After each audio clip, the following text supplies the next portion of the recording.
తెలంగాణ కుంభమేళాగా పేరొందిన మేడారం సమ్మక్క సారాళ్ల జాతర ఈసారి అత్యంత వైభవంగా నిర్వహించాలని తెలంగాణ సర్కార్ శతవిధాలా ప్రయత్నం చేస్తోంది.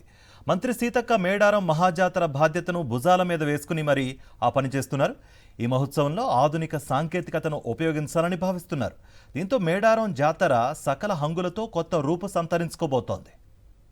జనవరి 28 నుంచి 31 వరకు జరగనున్న మేడారం జాతర కోసం తెలంగాణ ప్రభుత్వం పోలీస్ శాఖ ఆర్టిఫిషియల్ ఇంటెలిజెన్స్ ఆధారిత వ్యవస్థలను ఉపయోగిస్తున్నారు. ముఖ్యమంత్రి రేవంత్ రెడ్డి భద్రతా ఏర్పాట్లపై సమీక్షించి జాతరలో కమాండ్ కంట్రోల్ సెంటర్ను కూడా ప్రారంభించారు.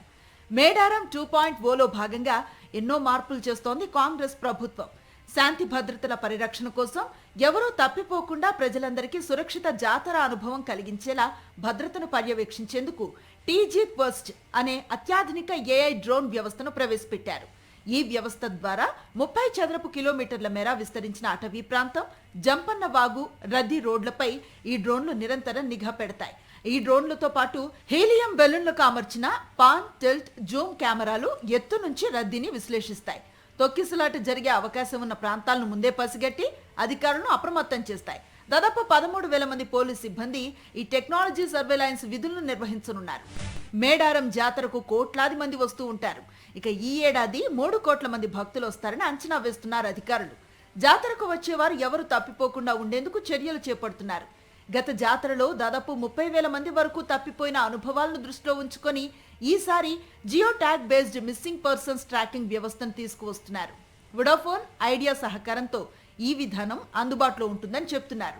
పస్రా, తాడ్వాయి మార్గాల్లోని కౌంటర్లలో వృద్ధులు, పిల్లల వివరాలను నమోదు చేసి వారికి క్యూఆర్ కోడ్ గల జియో ట్యాగ్లను కడతారు.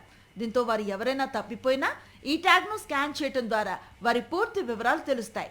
శబరిమలలో విజయవంతమైన ఈ విధానాన్ని ఇప్పుడు మేడారంలో అమలు చేయడానికి అధికారులు రంగం సిద్ధం చేశారు. తెలుగు, ఇంగ్లీష్ తో పాటు హిందీ, తమిళ భాషల్లోనూ వివరాల నమోదుకు అవకాశం కల్పించారు. జాతరలో శాంతి భద్రతల పరిరక్షణకు ప్రత్యేకంగా 12 క్రైమ్ బృందాలు పనిచేస్తున్నాయి. పాత నేరస్తుల గుర్తింపునకు ఆసుపత్రి ప్రాంగణాలు, పార్కింగ్ స్థలాల వద్ద ఫేస్ రికగ్నిషన్ సాంకేతికతను ఉపయోగిస్తున్నారు. అనుమానాస్పద వస్తువులను గుర్తించే రియల్ టైమ్ అలర్ట్ సిస్టమ్ ను కూడా సిద్ధం చేశారు. మొత్తానికి ఈ ఏడాది మేడారం జాతరలో అత్యాధునిక టెక్నాలజీని వాడబోతున్నారు.